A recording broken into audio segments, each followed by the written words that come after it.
Hindi ko mapigil ang kamay ko. Pinipigil ko. Akala ko ako lang. Lahat. Maganda yung nangyari sa may nakita ko giftings mo sa nagke-create ka ng sariling Hindi ako yun. tongues of worship. Parang hindi ko nagagawa ko. Hindi kasi nag-evolve na ako dahil matagal akong naggaganon na. Workout mo kasi. Kasi sabi 'di ba nung kay Sidrot, Kakaiba yun yung kay Sidrot 'di ba naalala nyo na muna parang baby tongues lang siya, yung parang sabi nag-demonstrate pa nga si Sidrot ng ra gumagawa na siya yung yung parang syllables lang. Sa tagal ko na na ako nung college, parang college ako noon nung nabaptize ako So sabi ko kay Jodel, ako ng... Hindi ako magtuturo. May insight lang ako. wait lang. Yung college ako, nag-start ako mag-tongues. Doon ako na-baptize kasi nung college ako. Syempre, ilang taon na ako noon. I was only 18 or 19. Ngayon, 46 na. Mag-46 na ako. Ang tagal ng panahon na ine-exercise ko yung tongues. So, mag-grow talaga yung tongues. Talaga siya. Accelerate. Oo, kumbaga magbibigay siya ng bagong tongue. There was also a time na para ako nagja-Japanese or para ako nagja-Chinese. Iba, parang Russian. Oh. Hindi kaya kasi Putin. Minsan parang mala Indian Alam mo yon Sa akin? Hindi yung sa akin. Minsan yung naririnig ko yung iba, pero many times din na may pagka-Jewish. Halo-halo So, German sa akin no? Pero meron talaga akong particularly talaga ginugol ko talaga yung dinatry kong mag-tongues, tapos ginugugol ko yung yung tongues ko. Tapos nagulat ako na siya, Japanese pala yung word. May exhortation ka ba nga? Oo. May sasabihin ako. Sige, go ahead. So, sandali lang to. Sino ba si Judel? Sige. Pangit kasi narinig. Okay lang, Judel. Hindi naman siya masyadong malakas Sige, Baka kasi sa iba ate medyo. okay. Sa iba, Nancy. Na-bless lang kasi yung hindi in vain, yung mga lumalabas sa bibig natin. Kasi alam mong hindi na sa'yo yung panalangin na yun nanggaling yun sa Lord Daanan lang tayo, mouthpiece lang tayo ng Panginoon.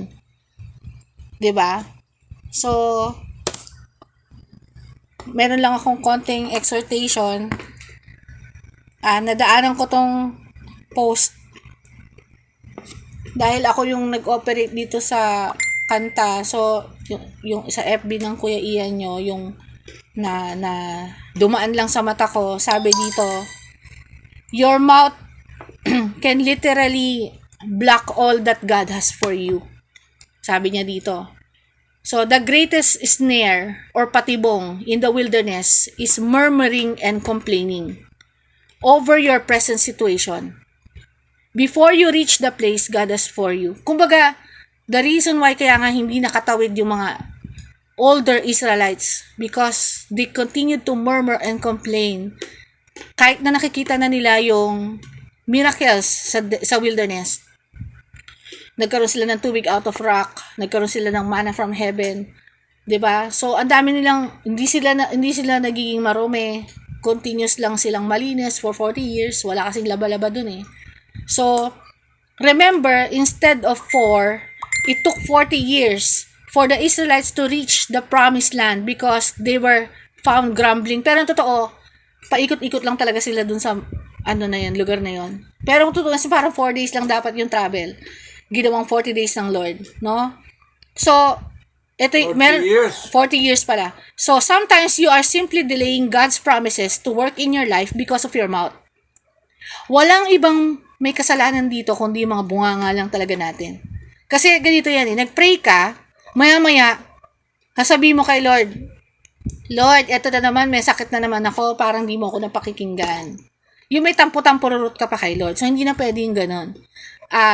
For example, nilatag na sa atin ng Panginoon Inisa-isa na natin sa atin ng Panginoon yung ano ba yung pananampalataya, ano ba yung warfare, ano ba yung mga declaration, na hanggang saan ba yung kaya ng Lord, 'di ba?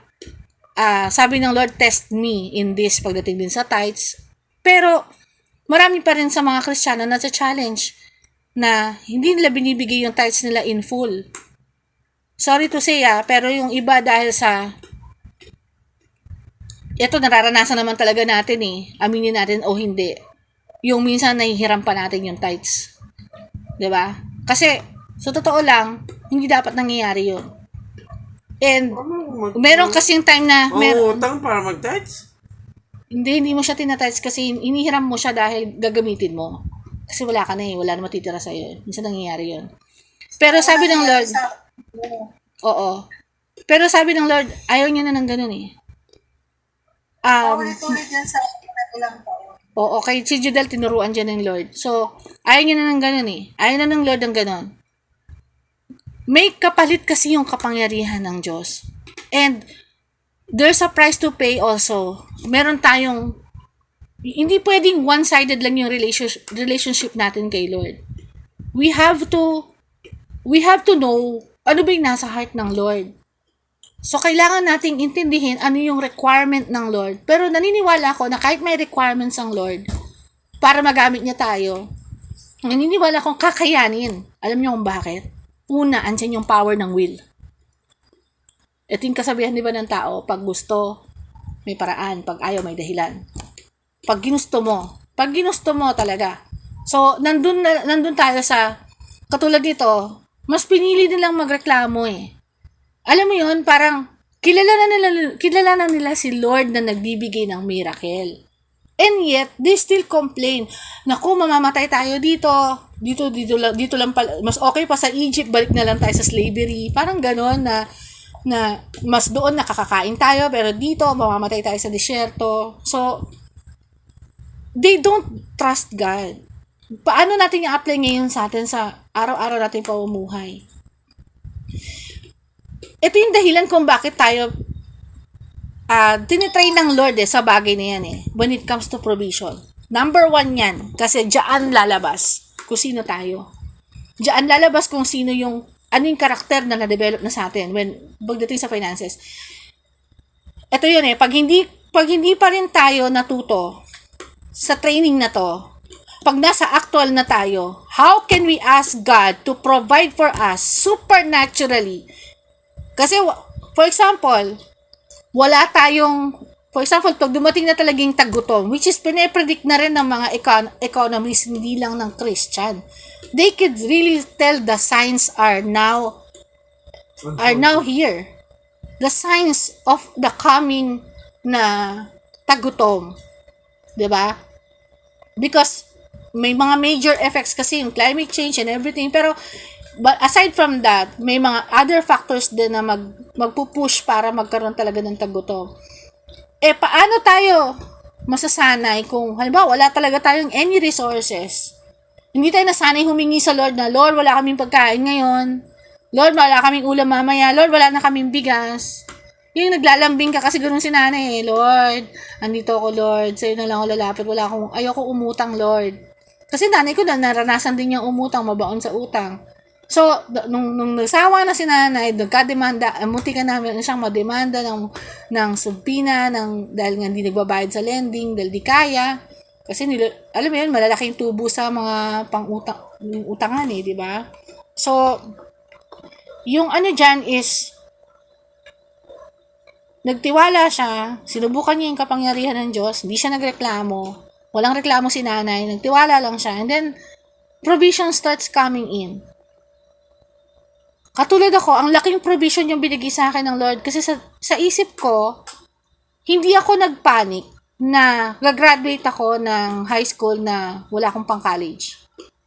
The first thing, dito napiplease ang Panginoon it's not because of me. Napiplease siya kapag naniniwala ka talaga. Sabi ko, Lord, wala akong pang-college. Ayokong kung saan na lang ako dalhin ng magulang ko, kung saan na lang ako papasukin ako ng trabaho just because hanggang high school graduate lang ako. Ngayon, hindi ako humiling ng pera sa Diyos. Hindi ako humiling na, Lord, bigyan mo akong pera para makagraduate ako. Bigyan mo ako ng provision. Hindi nang hiniling ko. Alam nyo, sino makakahula anong hiniling ko kay Lord? Kasi nasabi ko na to sa inyo noon Sino makakahula? Anong hiniling ko kay Lord? Pera ba para makapag-aral? Sinong Wisdom. Amen, wisdom. Wisdom talaga. Kasi alam nyo, tas nataon na may programa yung mayor ng Quezon City na kapag nakapasok ka sa top 10, graduate ka sa high school nang nasa top 10 ka, is magkakaroon ka ng ng scholarship, full scholarship, any college you want. Wow, sarap nun, di ba? Kaya lang, problema, nasa section 1 ako, puro matatalino. Nataon na napadpad lang ako doon. So parang imposibleng makapasok. Butas talaga ng karayom. First quarter, second quarter, third quarter, wala ako sa top 10. And then, nung final na, nung fourth quarter, ako yung pinaka nasa 10. Pasok ako, pero ako yung pinaka last. Ako yung nasa 10. So, nakita niyo yung kung paano magtrabaho si Lord. As in, hindi ako matalino eh. Dumepende lang talaga ako sa, kahit ito, yung nakikita niyo sa akin na spiritually, ba't ko nagagawa to? Pero in reality, kasi mas kilala ko yung sarili ko noon. In reality, hindi ako ganito magsalita. Sabi nga nila, inconsistent daw ako magsalita eh. Parang wala sa topic, ganun. Tapos mahiyain. Tapos mahina lang ang boses. Hindi ko na lang namalayan na lumaki na boses ko, kakapuri sa Panginoon. So, dito yung halaga papasok ng kung ano yung mga pinag-pray mo, kung ano yung mga itinanim mo. Aside from that, hindi lang basta nagtanim ka ng salita eh, ng declaration eh. Merong action na kailangan mong gawin eh. Well, hindi tayo gagaya katulad ng mga Israelita na nagko-complain. Naniwala talaga ako sa glory to God. Kasi kung di ko paniniwalaan yon, wala ako ngayon sa kinatatayuan ko na andito ako nakaharap nyo. Siguro matagal na ako namatay din sa sakit. Alam mo yon, kasi sakitin pa akong bata noon eh, nung araw. So, kung ano yung binibibig ni nanay na nagdedeklara siya na magaling na ako, kahit na halos convulsionin na ako sa taas ng lagnat ko, wala naman kaming pang-hospital eh. So, hanggang bahay lang talaga. Ang binibigay lang sa akin ni nanay is nagdidikdik lang ng oregano, lalagay sa ulo. Kasi kahit yung Biogesic, walang pambili. So, nakita niyo yun. Talaga umasa lang siya sa power ng Lord kapag nalagnat kami.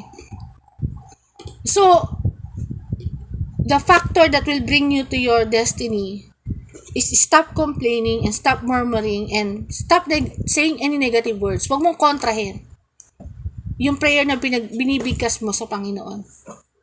Kasi napapa-complain tayo sa totoo lang kapag nakakaranas ka ng actual talaga na hirap. For example, ito yung sinasabi na bawal maawa sa sarili. Oo. Bawal maawa sa sitwasyon ng kawalan. Oo. Kasi papasok na tayo mga kapatid eh. Papasok na tayo sa kung saan actual na natin mararanasan talaga what it feels na walang pagkain, walang mabilhan, wala, anything. Yung iba nagsiguro na sila, may mga farm na sila, may mga tanim, so anytime na mawala ng supply ng pagkain, meron silang bakuran, may mapag-harvest sila ng mga ano nila. Siyempre, mga mayayaman, nakapagpundar na sila, nakabili sila ng mga lupa and everything. Tayo walang ganun, pero umiling ako sa Panginoon na sana, Lord, meron man lang kami kahit konti. But, naniniwala ako na the Lord would provide us supernaturally. Kasi, or else, hindi ma-demonstrate yung power ng God eh. Kailan ba na-demonstrate yung power ng God? Kapag mag-crisis, diba? Kailan nag-multiply yung oil at saka yung flour? Nung panahon ni Elijah. Nung nagkaroon ng drought. Pero, kung titignan nyo, papasok din yung deception. May kinalaman talaga yung deception sa papasukan tayo ng deception. Papasok siya sa bibig natin kasi tayo, yung gate din yung bibig natin. The prayer that you declare, pero iba yung nagiging manifestation mo sa prayer na dineclare mo. So, iba rin yung lumalabas sa bibig mo pag wala ka na sa attitude or atmosphere ng prayer. Pag nasa time ka na walang kinakain, that's the time eh. siguro ang advice ko sa ating lahat, kapag dumating na talaga yon, kung wala na tayong maihain sa harapan natin, kunin natin yung Bible. Buksan natin. Lord, thank you for my food for today. Kainin natin yung salita ng Diyos. Doon tayo mabubuhay. Because sabi ng Lord, ano yung ulit yung sinabi ng Lord? Man shall not live by bread alone, but by the word that comes out from the mouth of God. Naintindihan niyo yung power ng salita na yun, ng salita ng Diyos na yun. Kasi i-apply na natin yung literal eh. Man shall not live by bread alone, but by the word of God but by the word that comes out from the mouth of God. So, kailangan nating ipamuhay na talaga yung salita ng Diyos. More than ever before. More than ever before. Kasi, kahit gusto nating magtabi, kahit gusto nating magtanim, kahit gusto nating paano kung wala tayong mga ganong klaseng provision? Where would we run to? Where would we get the food? Ito yung tanong dito ng Lord eh. Pag naubos na yung kaban mo, magpapanik ka ba? Kung naubos na yung tinabi mo, magpapanik ka ba? O tatawagin mo ang pangalan ko? O tatakbo ka sa kamag-anak? Tatakbo ko kung saan-saan, makahanap ng pagkain? That's the main question. At saka, tuloy lang natin ipag-pray yung although hindi natin na-covered ng literal, pero I think in the spirit na pag-pray natin yun, yung hindi pagpasok ng virus ulit sa ating bansa. Kasi may napansin ako eh. Ewan ko, Judel, kung napapansin mo nag-accelerate yung mga events na dapat yung mga events na expected sa 2025. Wala kayong kung nag-observe kayo, bakit dumadating na siya ng 2023? Okay? Kasi yung gera sa Israel, although nasabi ko yun nung pagpasok ng taon ng 2023, yung resulta ng aking pagpipray during worship and prayer and intercession during New Year, yung mensahe sa akin ng Panginoon is may mga darating na mga unexpected for this year. Kasama na yung gera. Pero napabilis siya eh. I was not expecting kasi nga surprise, 'di ba? Kaya nga unexpected. Yun yung sinabi sa akin ng Lord. Yung gera kasi magpapabilis din kasi ng mga events na kung ano yung mga naka-prophesy na sa Bible. Yung gera sa Israel. So, manganganak siya. Kasi kailangan siya mangyari dahil ito yung ultimatum ng Lord para mabuksan yung mata ng Israel eh. Kung walang shaking kasi, walang salvation.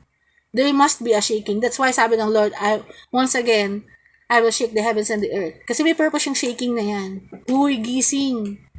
Diba? Nanggigising ang Panginoon. So, I want you to know, to understand na yung halaga na naiintindihan natin kung ano yung gusto ng Panginoon sa oras na to. Na gusto niya i-apply na natin yung mga natutunan natin. Katulad nun, hindi ako nagpanic pagdating kay tatay. Kasi alam ko yung vision na binigay niya.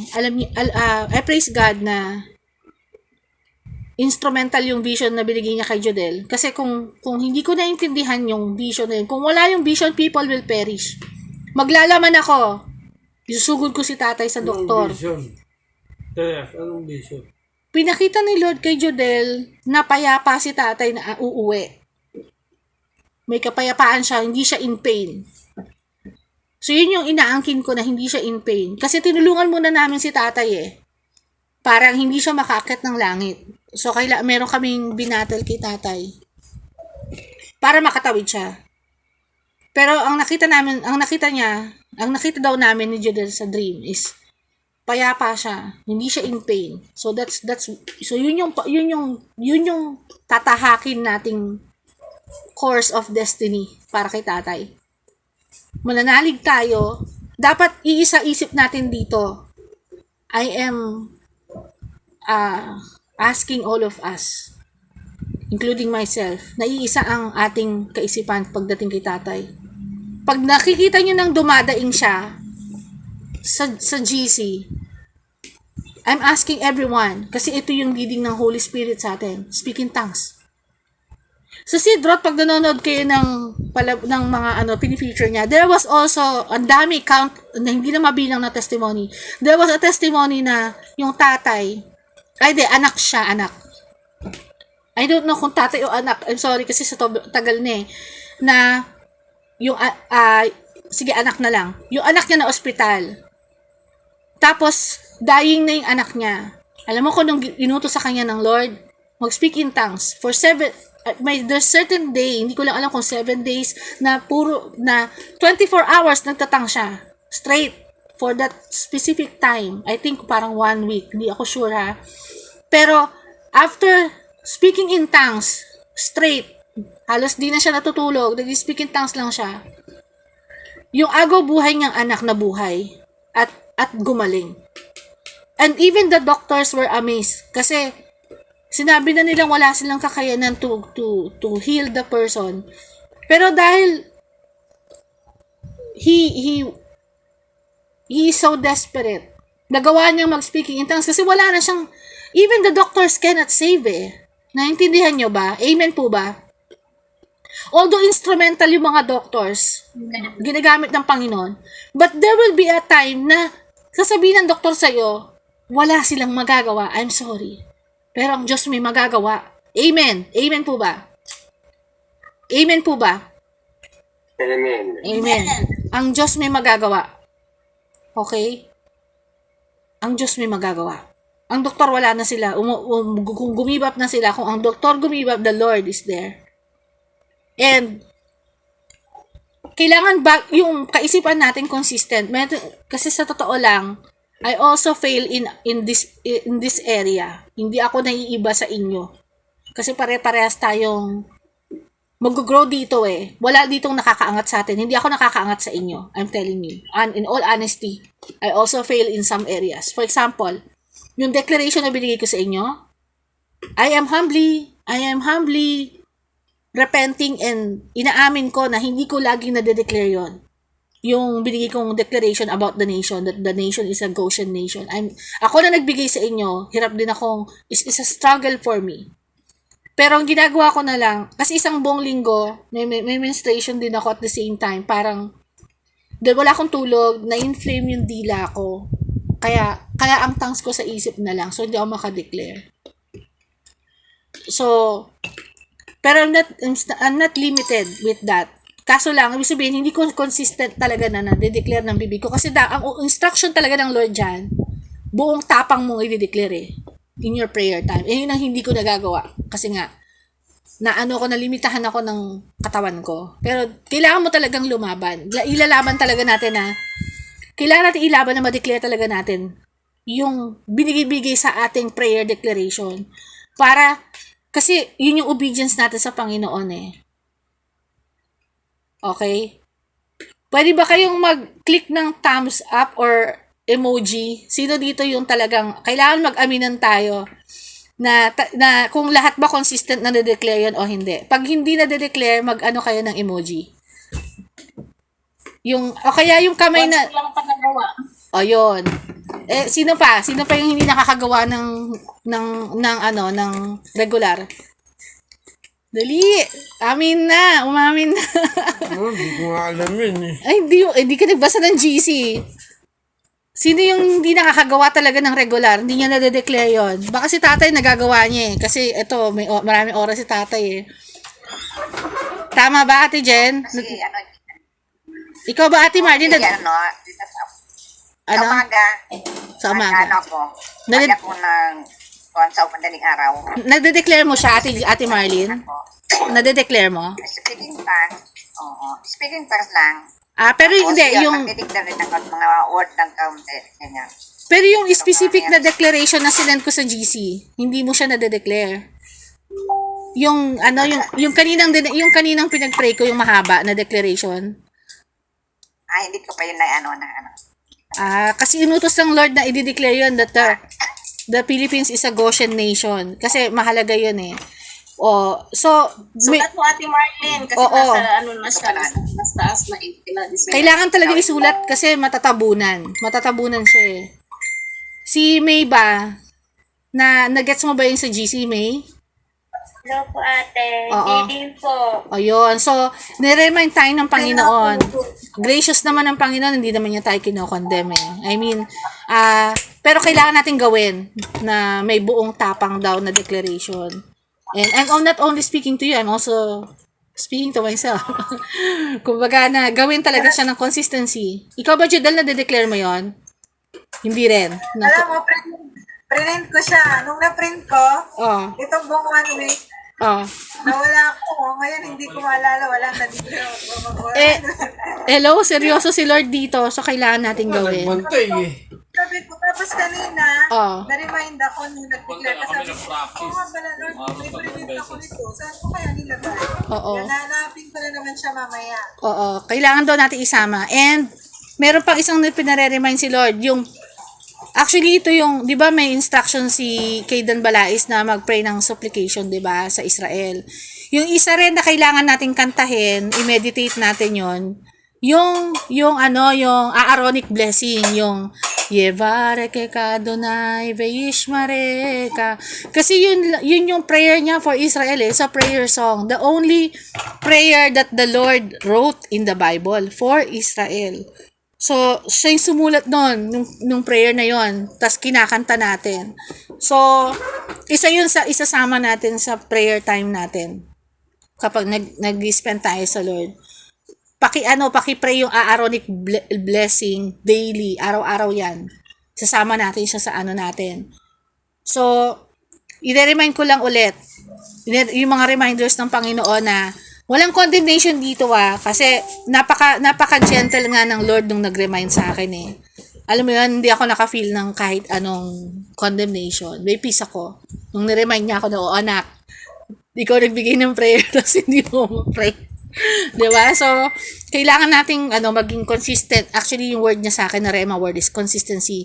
Pangalawa, last na to, yung napanood ko sa Sidrot din kasi ang ginagawa ko rin para manatili yung apoy sa akin.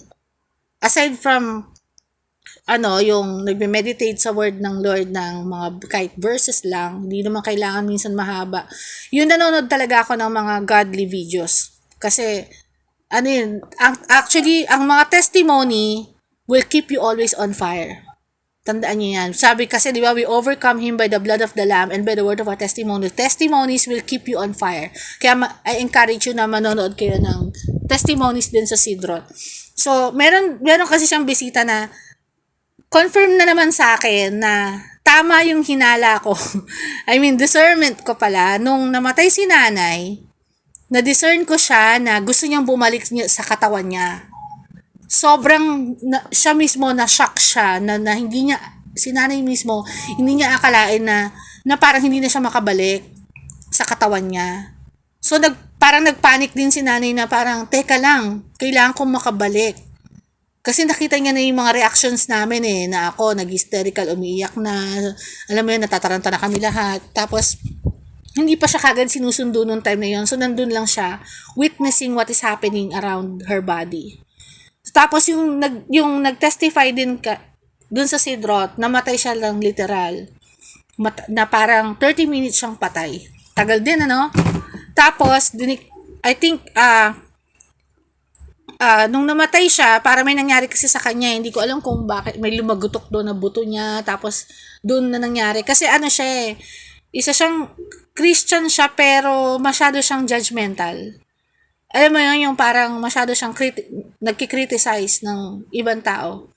Tapos, masyado siyang parang, alam mo yun, may religious spirit, yung parang, pag hindi ka naka-attend, hindi ka na patatawarin ng Lord. Alam mo yun, yung mga pag nagkasala ka ng ganyan, wala na yan. Parang, masyado siyang condemning. So, nung time na yun, Nagsilip siya sa pagkakamali. oo.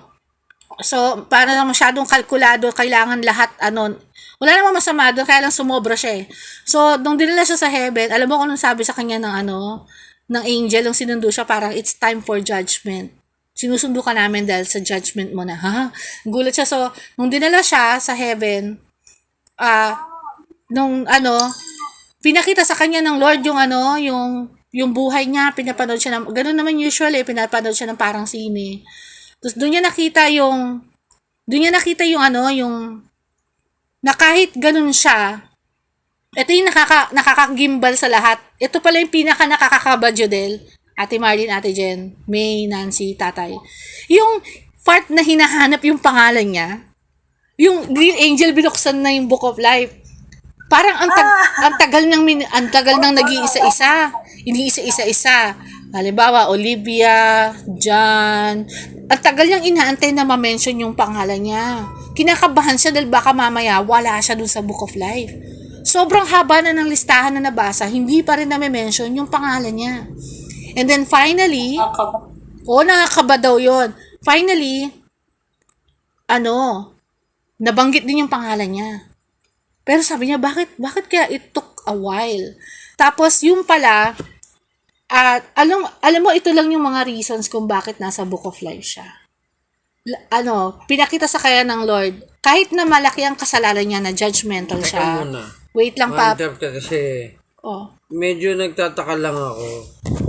Meron time sa near-death experience na wini-welcome na siya ni Lord. Hindi na kailangan pakita ng Book of Life dahil automatic he is qualified in heaven. Masasagot ko yung tanong mo, pakinggan mo muna. May dahilan kung bakit siya namatay eh. Kung bakit niya, pinaunawa sa kanya kasi, meron kasing gustong ipaunawa sa kanya si Lord kasi nga, di ba, judgmental siya. At kailangan niya yung gatong experience. Kasi, nung pinakita na yung buhay niya, nakita niya yung kung gaano siya kasama. Yun muna yung na-focus sa kanya eh. Wala siyang nakikitang kahit anong kabutihan na parang deserving niya na mapunta sa langit. And then, nung hinahanap na yung pangalan niya, pinaliwanag din sa kanya ni Lord, bakit nandun yung pangalan niya sa Book of Life. Pinakita yung life niya. Since you know me, sabi ng Lord, and you understood of parang a portion of yung pagmamahal, nakita niya yung mga little things pala, yung detalye ng buhay niya na tuwan-tuwa yung Father din sa kanya. Like what? Parang never siyang kinokondemn. Doon niya naintindihan na kasi sa feeling niya hindi siya deserve pero he still deserves pala. Pinakita sa kanya yung life niya na tinitingnan ng Lord pala yung mga ibang ginagawa niya. For example, judgmental siya. Hindi niya kasi nare-realize yun kaya niya kailangan pumunta sa heaven para i-pinpoint sa kanya na makita niya yung kamalian niya. Kasi blinded siya ng sarili niyang judgment. Pero, the mere fact na nakasulat siya sa aklat ng buhay, ito yung detail ng life na hindi nakikita ng ibang tao. For example, nung meron daw siyang in-encourage, tapos meron yata siyang tinulungan, yung mga little things, for example lang to hindi to kasama sa parang ganito. For example, may nakita kang nadapa, instead na pagtawanan mo at alalayan mo pagtayo, yung ganong kasimple. For example, yung halimbawa, yung merong nahihirapan daw sa assignment, tinulungan niyang makasagot sa assignment, yung mga ganong little things. I'm just saying na example na lang nakahawig nung pinakita sa kanya. Kasi hindi ko masyado, dahil inantok-antok ako nung pinakikinggan ko yung video. So, it matters kung ano man yung maliliit na kabutihan na ginagawa natin without asking for any return. Yung pala yung parang nakikita ng Lord na detalye. Tapos, doon niya naramdaman, ay, mahal pala ako ng Panginoon. Never niya akong kinondem. Na-realize niya na nasa heaven siya because of the love of the Father. At na-realize niya na yung portion ng love na yun, kahit paano na-execute niya, alam niya, pero hindi niya alam yung fullness. Kaya nagiging judgmental siya. Kasi, alam mo yun yung parang kailangan nasa tama ka, ganyan. Tapos, na parang hindi ka patatawarin ng Lord pag hindi mo ito nasunod. Alam mo yung mga ganong thinking niya, break ng Panginoon yan. Sabi, ikaw na maraming beses ka nag-fail, but still you're here in heaven. Because of my grace. Alam mo yun, yung parang pinaliwanag sa kanya na, kaya nagkaroon siya ng chance na bumalik ulit. I think, lahat ng mga namamatay na Christians may option sila, pero pinapakita ng Lord yung mga parang they have an option kasi halimbawa may time pa rin na nag-testify na parang ikaw ba gusto mong pang bumalik? Declared dead na sila dito sa lupa eh. Pero kasi, pinakikitaan mo na ng Lord na kung babalik ka, dadanasin mo to. Pag di ka na babalik, meron ding victory. Pero pinapa-weigh in kung ano yung mas makakabuti. At nakita ko kay nanay, na-discern ko rin kay nanay na para meron siyang option eh. Na, yes, pwede ka mabuhay, Elsa, pero ito yung consequences. Sabihin, tatagal yung proseso ng pagbabago ng mga tao sa paligid mo. hindi sila mapu-fully equipped pag nandiyan ka pa rin. Kasi may umaalalay sa kanila eh.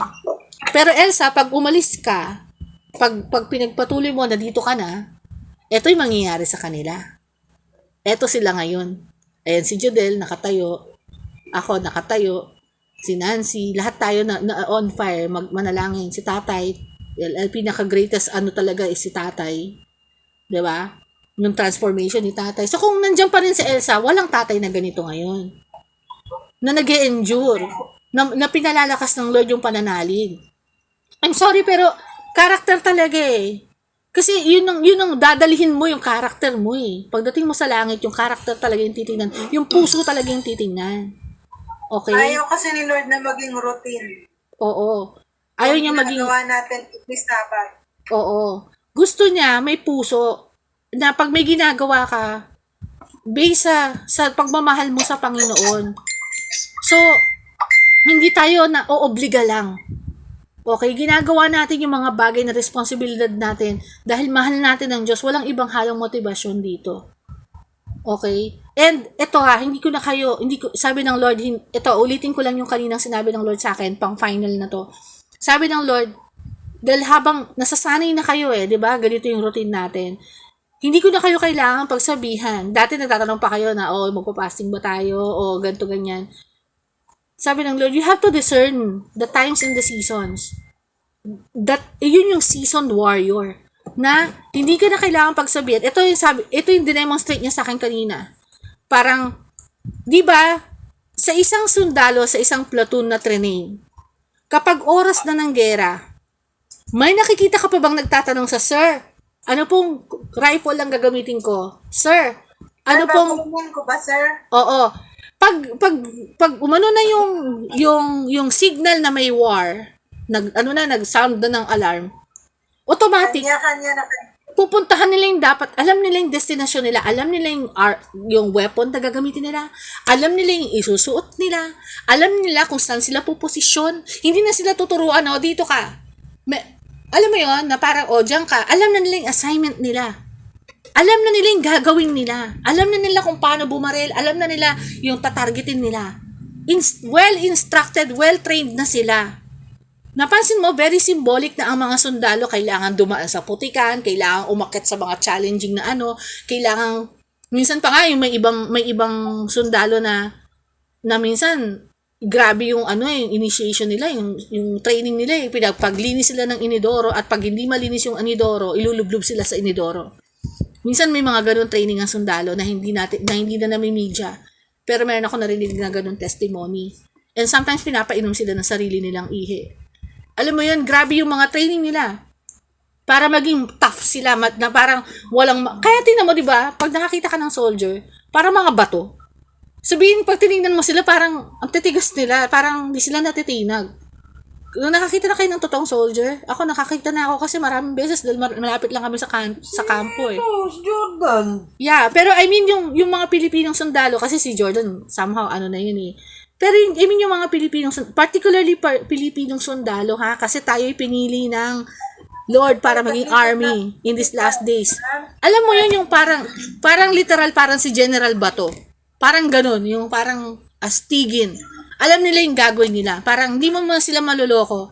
At they know the strategies. Bawat isang sundalo, they know the strategies.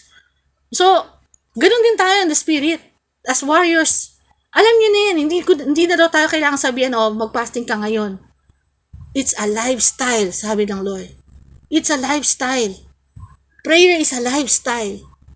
Being with me is a lifestyle. It's a lifestyle, sabi ng Panginoon. So, yun lang yung masasabi ko sa inyo na para hindi makapasok yung deception. Kailangan nating ingatan yung mga bibig natin, inuulit ko lang na huwag natin papasukin yung mga negative words. Kasi candidate tayo para pasukan ng deception. Dahil paano deception? Parang niloloko mo na lang sarili mo dahil alam mo na makapangyarihan ng Diyos pero hindi ka nagtitiwala sa Kanya na kaya Kanyang providean, na kaya Kanyang tulungan. So, may dideclare ka sa sarili mo na prayer, ay the Lord will provide. Nakikita nyo naman yan. Testified nyo yan, di ba? O, tingnan nyo. Magbibigay yan ng mga si Lord na prove niya na pag meron kang pinag-pray, lalo na pagdating sa provision, nakatutok ang Panginoon dyan ngayon kasi He will not allow His children na maging beggars in these last days. We will not be the tail, but we will be the head. Okay? We will live in a supernatural life na hindi tayo magkukulang na laging may laman ng ating bigasan. He will provide kahit na wala na tayong mabilhan. So, we have to get that mindset. Yun lang naman. So, glory to God sa mga revelation. Sorry kung medyo nag-extend ako. So, I give the floor to Judel. Glory to God sa mga revelation. In Jesus' name. Go, Judel.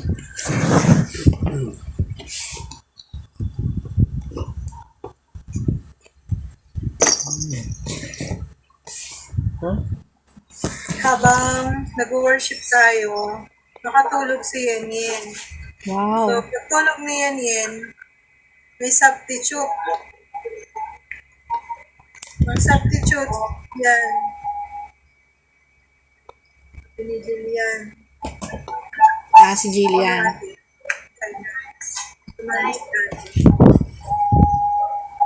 So, yung substitute, sabi, at tita, nakita ko si Mami. Nalindap. Nakita si Mami nalindap. Pumunta kay Nanay, pumunta siya.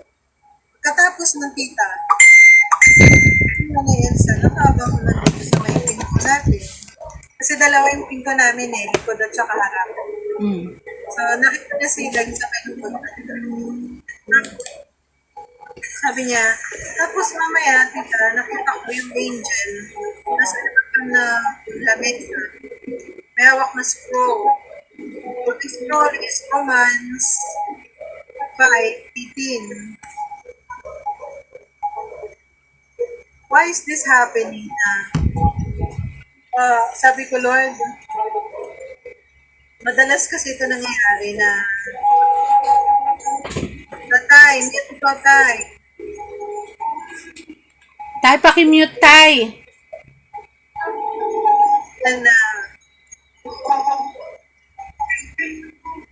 madalas ko namin napapit na parang nung mga unang taon nararanasan ko yan at saka nila Lisa ay si Yen madalas na may binababang verse. So bakit ko ginagawa ng God? Sabi ko, Lord, anong ibig mo sabihin dito?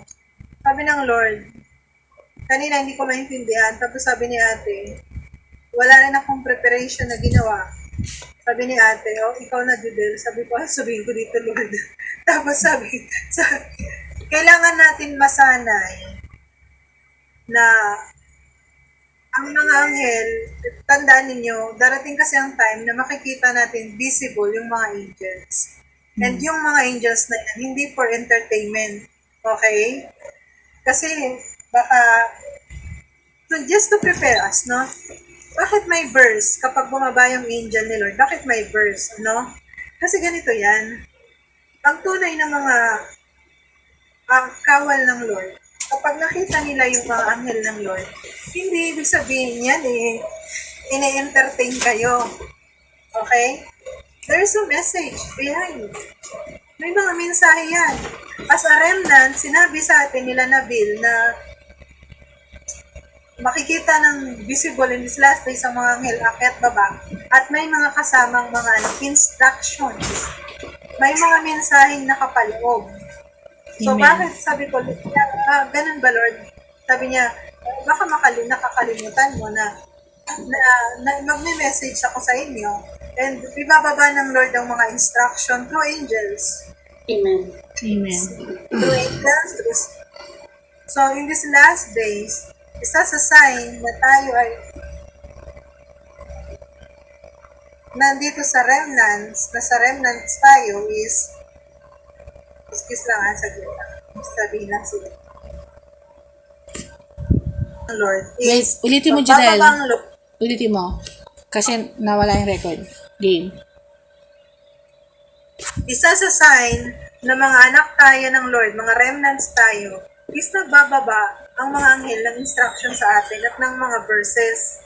Ito, Kasi anak. kung wala yung mga yan, hindi tayo magigiya ng God. For example, maraming beses tayo kapag nakakita ng mga unusual Bigyan mo sa ako ng earth, corned beef. dito sa earth natin, Palitan is dito. may mga verses na nakukuha si Yin. Kapag nakita siya ng angel, may verses siya.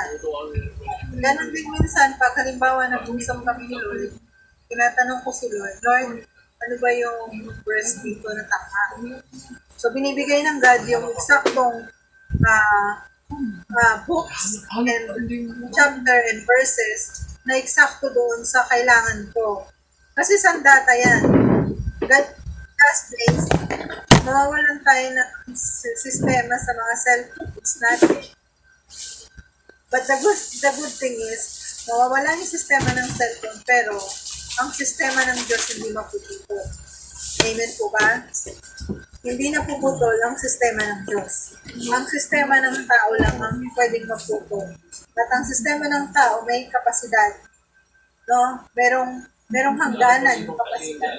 Pero ang sistema ng Panginoon is walang hangganan. Wala ring parang sinasabi na hanggang dito lang. Okay? Kaya ganun na lang yung unti-unti, no? Mararanasan nyo rin yan. Hindi lang kami. Alam ko na nananalig ako at saka naniniwala ako. Kasi buo tayo as a fellowship. Nananalig ako dyan. Naniniwala ako na hindi lang itong mga batang ito at saka kami. Nananalig ako na may experience nyo rin itong mga ganitong klaseng bagay. Ito sa akin. Itago Ito kung paano ito kakainin. Bakit ano kutsara to?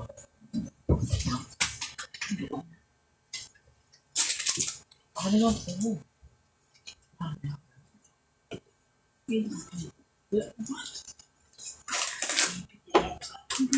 So yun, yung kumbaga, yung kapasidad ng kaisipan natin, wag natin gagamitin pagdating sa Panginoon.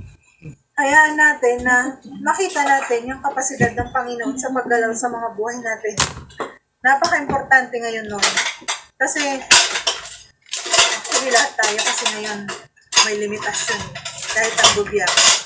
Ano lang ang pwede natin gawin para makapenetrate sa supernatural? Alisin yung kapasidad.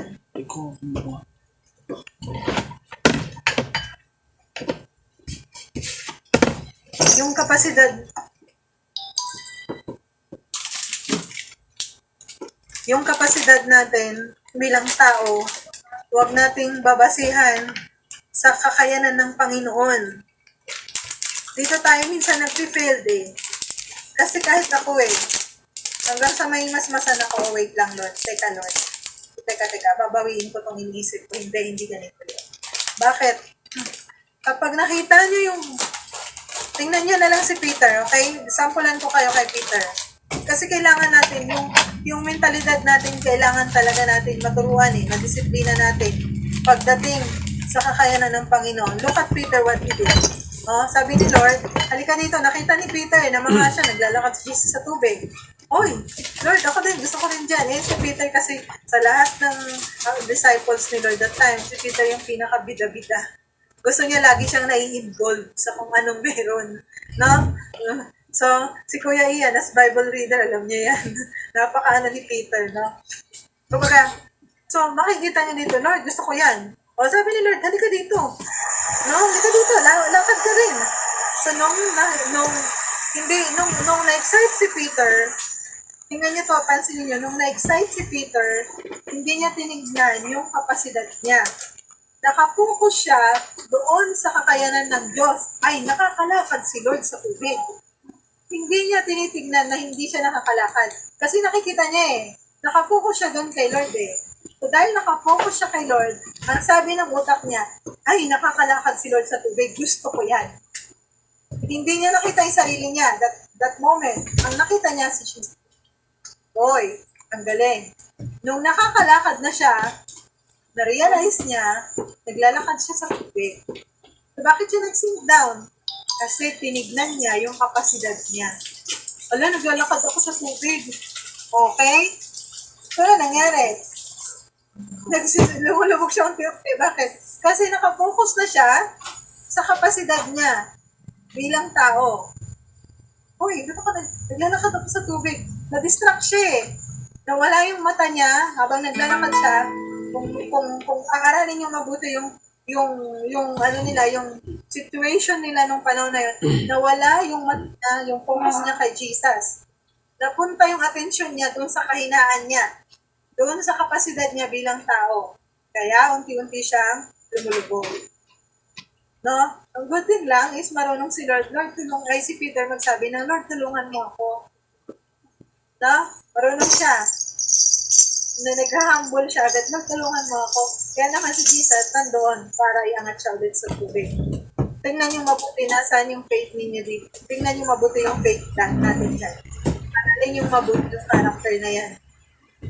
Kaya sinasabi ni Ate yan no, na yung consistency. Kasi yung character natin bilang tao talaga, pag hindi natin nakikita agad yung ebidensya, pag hindi natin agad nakikita yung kuweba, pag hindi natin agad nakikita na andyan na, dahil ayaw natin nag-aantay, naiinip tayo sa sitwasyon, ang gagawin natin, gagawa tayo ng sarili nating paraan. Ayaw ng tao nang nag-aantay. Yun na yun eh. Kaya ang gagawin mo, mag-iisip ka ngayon kung anong pwede mong gawin.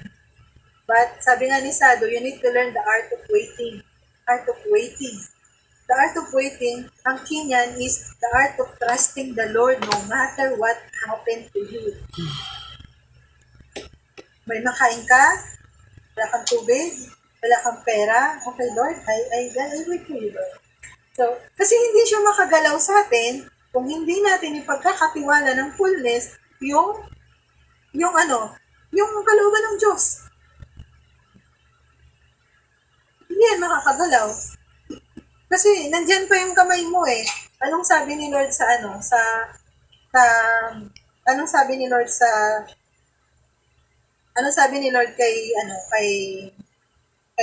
kay Bruce Allen? Buti naman, nagtanong ka. She never asked.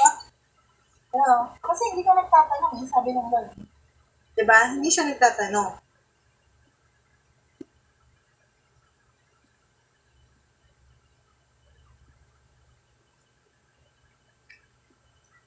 When we ask the Lord, Lord, ito yung sitwasyon ko, can you teach me how to wait on you? Kasi hindi mo alam gawin eh. You ask God, Lord, can you teach me how to wait on you? How to trust to you, Lord? Like what Peter did, he asked help to God. Lord, can you help me, Lord? Kasi lulubog na siya. Kapag nawala yung focus natin sa Lord,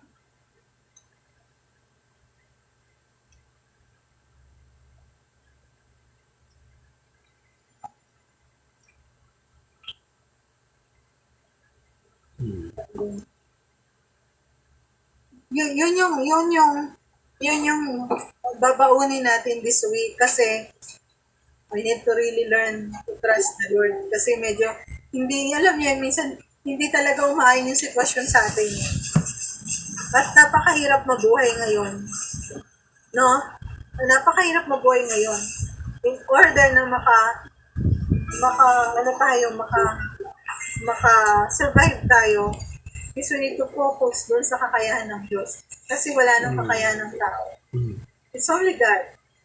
Kahit anong rason pa yan. We can have every reason araw-araw. Pero maubos na lang yung rason na yan. Wala ka pang sagot na nakukuha. Kasi your heart is not ready. So we need to ready our heart. Ready our heart. Lord, we are ready. ready to have peace. Ano man yan, Lord, get peace. Sa iyo lang kami aasa. Ito, Lord, yung sitwasyon namin ngayon, can you teach me paano ito gagawin? Paano ito sisimulan? Can you give me wisdom, Lord, na hindi ako magkakasala sa parte na to? Maiiwasan natin eh. Kailangan lang kasi we need to ask God in His fullness whether na mag-operate si Lord sa atin. Yun lang naman yung yung pabaon ng Lord sa atin this week para paunti-unti tayong mag-active dun sa and every day, speak to yourself bukod sa Word of God. I-declare mo sa sarili mo, I am consistent. I am forgiven. I am blessed. Amen. I am fearfully obeying God. Kailangan sinasabi natin sa ating sarili sa declaration natin. Amen? Shalom, shalom. Okay, sige. Mag-closing prayer na tayo. Walang laman. Walang laman. Heavenly Father, Ikaw na Hindi ito nabibili. may green. Oh, sige. May ino sa akin siya. Heavenly Father, we humbly bow down to you, Lord. Humingi namin ng proteksyon ng buong wanding namin. Walang COVID-19 encounter sa loob at labas. Tinatanggihan namin ang mga trangkaso na nagpapasa-pasa sa mga tatahanan. Sinasaratuhan namin ito sa pangalan ni Jesus. Dinidiklara namin walang magkakasakit sa amin. With the blood of Jesus. Blood of Jesus, Lord, sa aming mga anak. That there shall be no weapon shall forge against them shall prosper. In the mighty name of Jesus, kahit yung mga asawa namin, Lord, na nagtatrabaho, mga anak namin, mga kapatid namin, kapatid na nasa trabaho. In Jesus' name, Lord, we pray the blood of Jesus sa aming mga kinakain sa araw-araw. Lord, i-revolt namin lahat ng sumpang ikinatanim ng kaaway sa lahat ng pagkain na kinakain namin in Jesus' name. Lord, we empower your word over our life na lahat ng pinaksak mo sa amin sa araw na ito, it will not fall into the ground. In Jesus' name, God, it will be fruitful, Lord. Magiging prutas na masarap ito sa amin sa pangalan ng Jesus at makakain namin ito sa pangalan ng Jesus. Lord, we pray the blood of Jesus sa lahat ng activity na aming tahanan, tinataas namin sa iyo, Panginoon, that we will hide under the shadow of your wings. Hindi makikita ng bagay at mga ginagawa namin sa araw-araw. And we pray and declare na, Lord, Jesus ang aming magiging magiging masisilihan ng banal na dugo ni Jesus lahat ng aming activity na gagawin sa buong araw sa pangalan ni Jesus sa buong week na ito. Panginoon, kahit simple ang pagtakas na pagpasok sa aming mga tahanan sa oras na ito ay dinadalangin namin at tinataas namin sa iyo. Even small things, Lord, tinataas namin sa iyo. Kahit yung simple pag-ayos every week yan sa tahanan yan ang aming lesson sa aming ginagawa. Even small things na pinag-uusap, Panginoon, ng aming Maingay na yun. ang banal na dugo sa pangalan ni we pray the blood of Jesus sa aming worship, sa mga activity by the blood of Jesus. Pwedeng sundan niyo pa yung prayer.